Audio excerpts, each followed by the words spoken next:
começamos mais uma edição do Protagonistas. No programa de hoje recebemos Sérgio Longen, presidente da Fiemmes, vice-presidente da CNI e diretor da Semalo, uma das maiores indústrias alimentícias aqui de Mato Grosso do Sul. Sérgio, bem-vindo aos nossos estúdios. E para iniciar, vamos falar da Semalo. O senhor imaginaria que tomaria essa proporção que tem hoje a sua empresa? Bom dia a todos. É uma satisfação estar aqui com vocês também.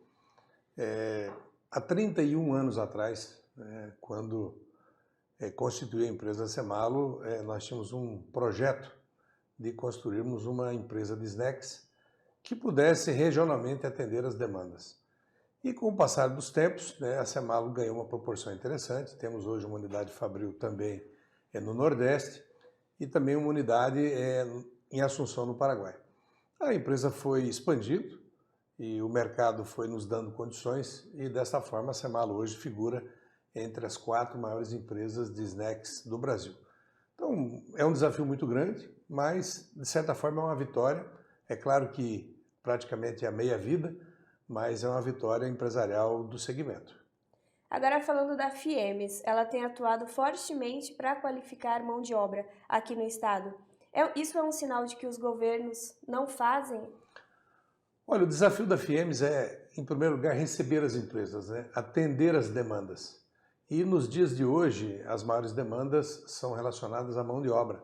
Mas tempos atrás, nós tínhamos aí os incentivos fiscais que eram preocupantes. Convalidamos os incentivos fiscais com a ajuda do Estado. De certa forma, também recursos. No Estado temos aí o Fundo Constitucional do Centro-Oeste, que é o nosso FCO, que ajudou a implantar muitas empresas em todo o Estado. E, de certa forma, hoje a demanda é uma preocupação.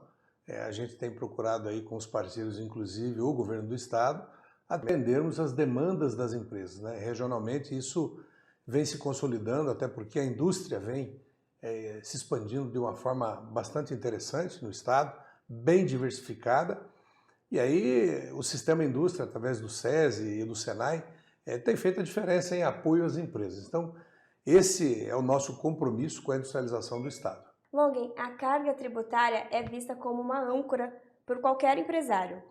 Qual seria a fórmula que a sua entidade proporia para aliviar essa questão? Olha, é muito difícil discutir no Brasil a reforma tributária, até porque a indústria, no caso do Mato Grosso do Sul, ela é incentivada e isso dá competitividade para as empresas produzirem aqui e também levarem os seus produtos para diversos estados. Mas a carga tributária no Brasil é algo preocupante porque é muito difícil você conhecer um empresário que conheça toda a carga tributária. Exatamente o que é que esta empresa tem de dever a ser cumprido. E uma grande discussão a respeito disso é também porque não evolui. No Congresso Nacional muito se fala da reforma tributária e todos querem ganhar com a reforma tributária. Então, muitos que têm poder hoje para discutir a reforma tributária, avançar com a reforma tributária, têm pouco conhecimento exatamente na ponta como está a carga tributária, o que é que prejudica a competitividade desta empresa, a carga tributária brasileira. Nós temos diversos segmentos no Brasil que morreram com o tempo, e não é muito tempo, nos últimos 20 anos. Vamos citar o setor de confecções. A linha branca, por exemplo, também é algo que preocupa bastante hoje a indústria brasileira, e a indústria, de certa forma, ela vem sendo massacrada a nível nacional e, com isso, gerando a competitividade para as empresas importarem os seus produtos, principalmente da China, que é um grande país hoje que exporta todos os seus produtos, inclusive com a opção de importar isso via Paraguai, o que, de certa forma, acaba matando esses setores no Brasil, como os que morreram nos últimos anos, como eu os que citei agora há pouco, a linha branca, geladeiras e assim por diante, fogão, o setor de tecidos, confecções, isso preocupa bastante. Brinquedos, por exemplo, é outro segmento que o Brasil era muito forte há 20 anos atrás. Então, assim, a discussão da carga tributária, ela passa por um momento de equilíbrio político, coisa que nos últimos anos nós não tivemos no Brasil, e desta forma é difícil. Por mais que a Covid acabou trazendo um conforto financeiro para os estados e municípios, inclusive para a União, nós não temos cenário político favorável para discutirmos aí a carga tributária e aí, de certa forma, vamos levando da forma que está, mas com certeza muitos setores, principalmente da indústria, vêm sendo comprometidos com a carga tributária nacional. No início da nossa conversa, o senhor compartilhou um pouco das suas experiências com a Semalo. Com toda a sua bagagem de experiência, qual o conselho que o senhor daria hoje para quem quer começar um negócio? Olha, primeiro, uma avaliação profunda da atividade que essa pessoa tiver a intenção de investir. Uma avaliação faz com que você possa definir exatamente uma conta de onde investir. O que é que você quer fazer com o seu produto? De que forma você quer avançar com o seu produto? Regionalmente, no município, no estado, no Brasil, ele é um produto a ser exportado. Então você tem que definir muito bem o que é que você quer produzir, no caso da indústria, e quem são os seus competidores. Que competência você teria para expandir o seu negócio e também quem está no mercado para fazer a concorrência com o seu produto. Então, é muito difícil ser empresário no Brasil. Nós temos aí muitos problemas de ordem burocrática mesmo. Você vê que hoje a Câmara Municipal, a Assembleia Legislativa, o Congresso Nacional, diariamente você vê discussões e normalmente aumentando cada vez mais a burocracia para as empresas brasileiras, em todos os relacionamentos, inclusive no relacionamento trabalhista. Quando, na verdade, nós precisamos de mais liberdade para trabalhar, a gente é cada vez mais regulado. Então, o Brasil passa por um momento difícil e é muito difícil ser empresário no Brasil, mas temos aí diversos setores que temos aí grandes expectativas para investimentos empresariais no país. Durante a pandemia, a entidade do senhor foi a mais ativa. Como que vocês passaram por isso? Olha, encarando um grande problema mundial, nacional e em especial regional. O que é que nós, na época, poderíamos fazer para enfrentar esse grande problema? Dessa forma, criamos aí, com apoio de diversas empresas, não faltaram empresas para darmos suporte a essa grande campanha de vacinação que foi feita. Nós já tínhamos uma expertise disso porque trabalhávamos também outras ações em outros tipos de vacinas, principalmente no SESI, na área de saúde e segurança do trabalhador.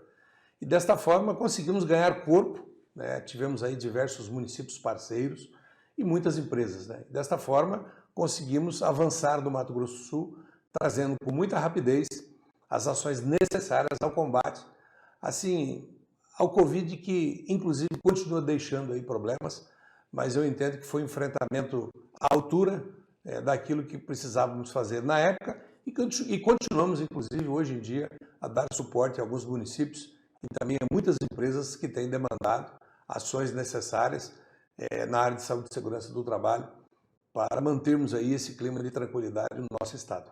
E dando início à rodada de participações, o presidente do Conselho Regional de Economia, Paulo Ponzini, deixou uma pergunta para o senhor. Caro amigo Sérgio Longen, presidente da FIEMS, tudo bem? Tá. Eu vou te fazer uma pergunta, o que você acha em termos de macroeconomia, tá? O governo federal coloca um peso excessivo na participação do setor privado para a geração de emprego e renda. Você não acha que também seria o aumento do investimento público o outro principal ator para que isso pudesse ocorrer e que o teto dos gastos, e com o teto dos gastos isso não é possível? Olha, amigo Ponzini, ouvintes aqui do nosso programa, eu entendo que a macroeconomia é pauta constante da Confederação Nacional da Indústria, a nossa CNI. Entendemos que os governos, quer federal, estadual ou municipal, têm aumentado os seus gastos com efetivos. Nós temos aí uma reforma administrativa que é pautada há muito tempo e ela não evolui. Nós temos aí uma situação de economia que preocupa quando se trata de investimentos. Aí, desta forma, os governos têm investido pouco, o Ponzini tem razão na sua colocação, e esperando que a iniciativa privada o faça de forma grandiosa, quando ele, um grande agente arrecadador, retira o dinheiro da economia e gasta, né, de uma forma que deixa a desejar para o país. São investimentos necessários em infraestrutura, por exemplo. E, além disso, nós temos grandes oportunidades no país também de melhoria de cenários na simplificação dos processos. Regras claras. Nós precisamos no país hoje de regras claras para investimentos. Temos aí diversas oportunidades. Vamos citar um caso que é até vergonhoso para o Brasil, né? O trem-bala Rio-São Paulo, né? Ele é tido aí como uma obra de infraestrutura hiper necessária, passada da hora, e nenhuma empresa mundial quer fazer um investimento nessa obra de grande viabilidade por falta de regra clara. Ou seja, o Brasil, além de gastar mal aquilo que arrecada, também nós não temos regras claras para investimentos. Isso tudo traz preocupação para o país. Eu entendo que o nosso país hoje vai bem, mas nós precisamos melhorar o cenário político, nós precisamos melhorar regras para investimentos, principalmente de fundos internacionais, que hoje têm muitos recursos. Nós temos diversas necessidades de infraestrutura, principalmente do país, e se nós conseguirmos avançar nessa linha, o Brasil será outro, com certeza, nos próximos 20 anos. Dejande Barros, empreendedor e criador do Café com Negócios, também deixou uma pergunta. Olá, em primeiro lugar, quero agradecer a oportunidade de estar aqui e poder fazer uma das perguntas para o nosso presidente Sérgio Longo. Presidente, o senhor que é um exemplo de empreendedor não só no nosso estado, mas fora do nosso estado, enfim, no nosso Brasil. E todos nós sabemos que empreender no Brasil não é uma coisa fácil para ninguém. Eu gostaria de saber do senhor uma coisa simples, que às vezes o simples é o mais complicado. Qual a sua visão do mercado, do momento atual que o Brasil está passando? O Brasil e o mundo, né?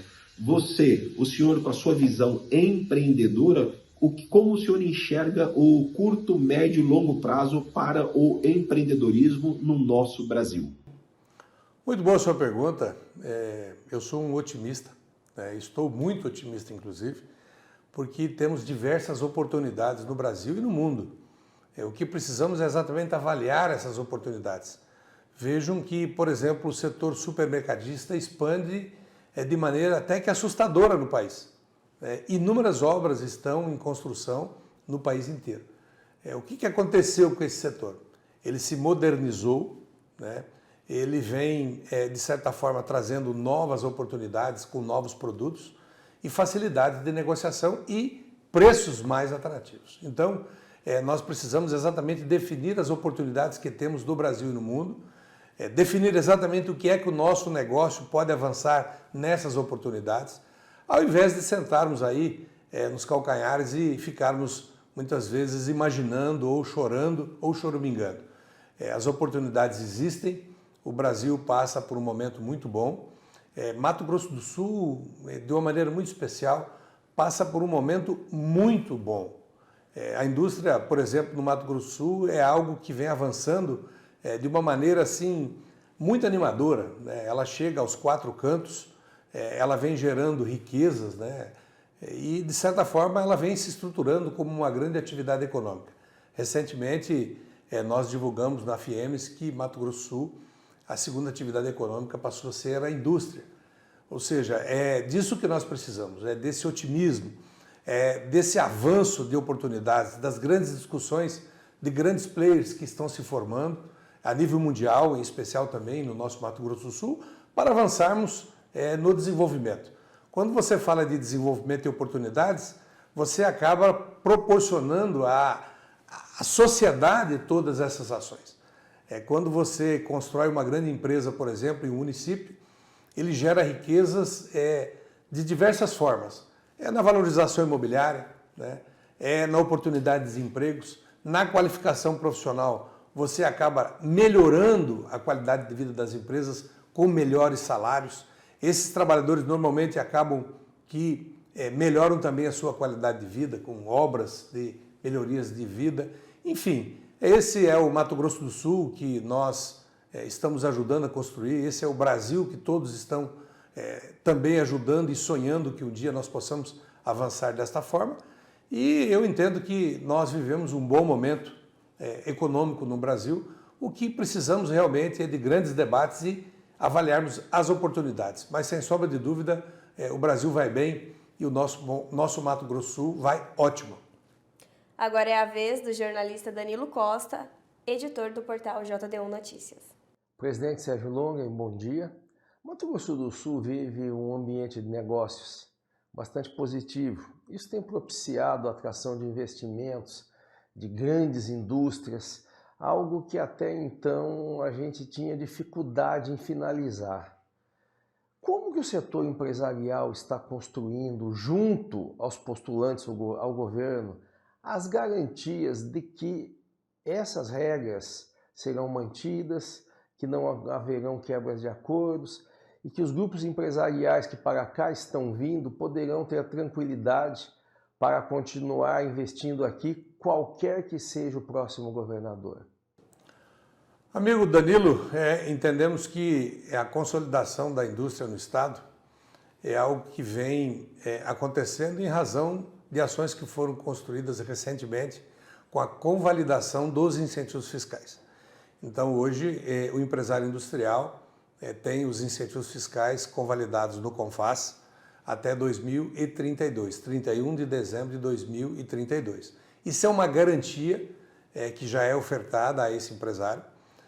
O Estado, quando delibera esse incentivo fiscal, ele o faz através de um conselho, né? Então, é claro que a homologação do governador é a palavra final, mas esse conselho, ele se reúne, avalia o investimento que está se propondo a fazer no Estado, emite um parecer, né, desse projeto e recomenda a aprovação e o percentual de negociação que dará a esta empresa a competitividade necessária para a instalação e para aquele negócio. Desta forma, o governador dificilmente não aceita e não acata a recomendação desse conselho.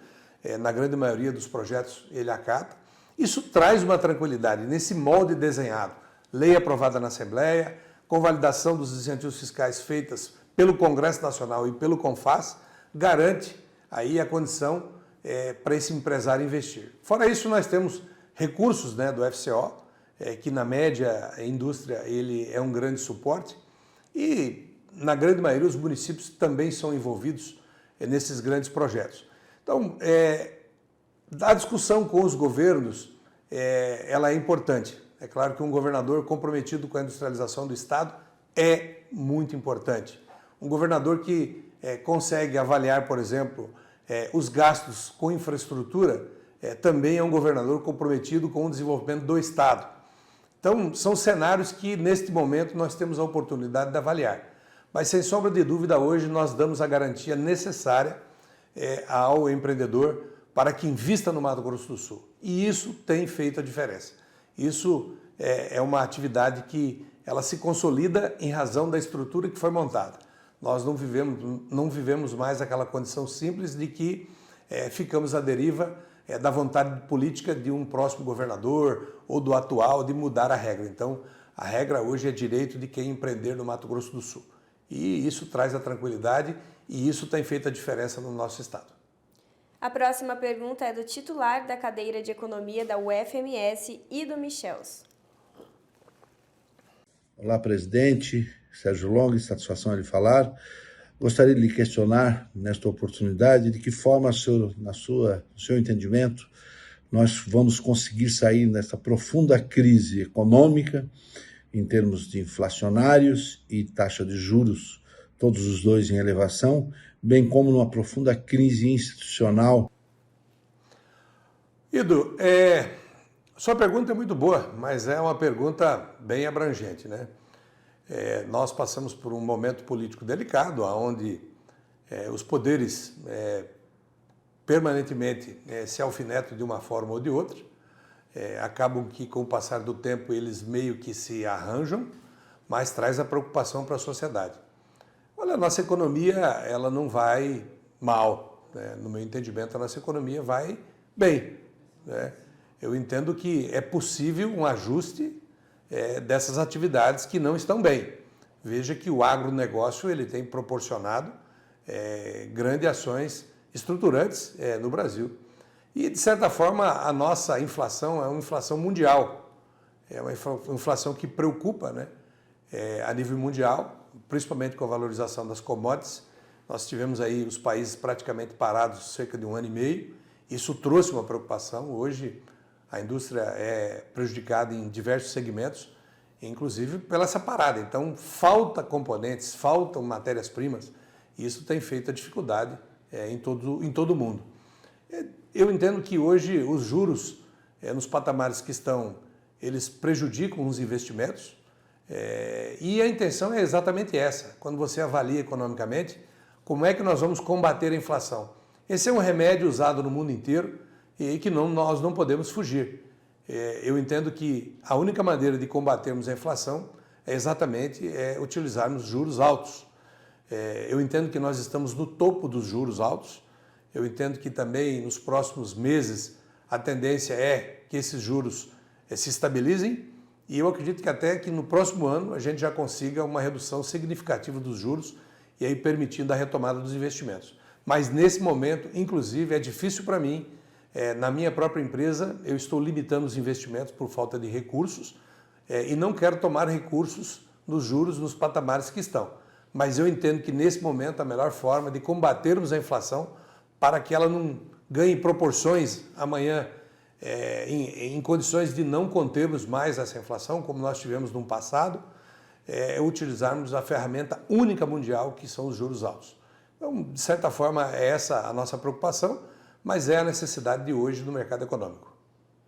Encerramos as participações com a pergunta da Luciane Carvalho, doutora em Economia e coordenadora do curso na UFMS. Minha pergunta é se a FIEMES ela possui algum acompanhamento de inovação ou se ela consegue estruturar algum índice de atividade inovativa utilizado pelas indústrias aqui no Mato Grosso do Sul. E também uma outra pergunta está relacionada à política de atendimento às necessidades das micro e pequenas indústrias também aqui no estado. Essas são as minhas perguntas. Também excelente pergunta, né? Nós já atuamos na área de inovação, pesquisa, há muito tempo. Temos aí projetos já em execução, como o Instituto Senai de Inovação em Biomassa, lá em Três Lagoas, inaugurado aí há cerca de 5, 6 anos atrás. Nós, no ano passado, inauguramos a nossa startup, que tem dado um suporte muito importante para as empresas. Trabalhamos aí na indústria 4.0, que de certa forma vai empresa a empresa apresentando programas de melhorias no segmento industrial. Isso tem gerado a média nacional, para vocês terem uma ideia, cerca de 35% a 40% de competitividade para essas empresas hoje que aplicam esse projeto da indústria 4.0. Então, a área de inovação é algo que está na nossa pauta, pesquisa está muito focada nesse momento e nós temos grandes projetos aí nessa área de evolução, de inovação e pesquisa. Carbono neutro, por exemplo, é um projeto que ainda esse ano a FIEMES trará a conhecimento e a oportunidade de todos, né? Temos aí a chamada energia verde, que é o hidrogênio verde, outro projeto que estamos avançando com muita rapidez. E a inovação, é claro que trará competitividade para a indústria nacional e mundial e faz parte do nosso projeto. Através do SEBRAE, a gente tem gerado inúmeras oportunidades para as pequenas e médias empresas em todas as áreas. Nós temos um atendimento hoje nos 79 municípios e, para vocês terem uma ideia, hoje nós temos cerca de 500 agentes hoje da inovação do SEBRAE contratados e trabalhando neste momento, batendo de porta em porta em todas as empresas do estado, levando, de certa forma, oportunidades, levando instrução, levando conhecimento na retomada da economia. Então, toda essa estrutura está disponível para a pequena, para a média e, através da FIEMES, a grande empresa também é contemplada com as ações de inovação e pesquisa. Então, eu entendo que o nosso estado vem trabalhando muito alinhado, os municípios, o próprio estado, o próprio Sistema S chamado, que é o Sistema FEComércio, o Sistema FamaSul e o Sistema FIEMS, todos aí com assento no SEBRAE, levando também as suas demandas para que o SEBRAE possa nos apoiar na retomada da economia, em especial do nosso Mato Grosso do Sul. Presidente, nós queremos agradecer a sua participação aqui no programa e o senhor pode encerrar com as considerações finais. Olha, em primeiro lugar eu queria parabenizar aqui o JD1 por essa ferramenta, né, que criou para levar conhecimento, né, para toda a sociedade. Dizer que eu estou muito otimista, eu entendo que o Mato Grosso do Sul vive um momento muito bom e nós precisamos consolidar esse estado em desenvolvimento. É uma ação importante e aí parece que é difícil, mas faz parte do desafio diário, né? O que é que nós precisamos para o estado e é dessa forma que nós trabalhamos com muito ânimo e com muita expectativa para o ano seguinte. Vivemos um momento político importante no país, mas eu entendo que hoje o brasileiro está preparado para escolher o seu sucessor e é claro que avaliando, né, da sua forma o que é que ele quer para o futuro. Agradecer a vocês a oportunidade, desejar aí um grande abraço a todos e que venha aí o 2023 com muito sucesso e saúde para todos nós. Grande abraço. JD1Noticias.com, a notícia no seu celular.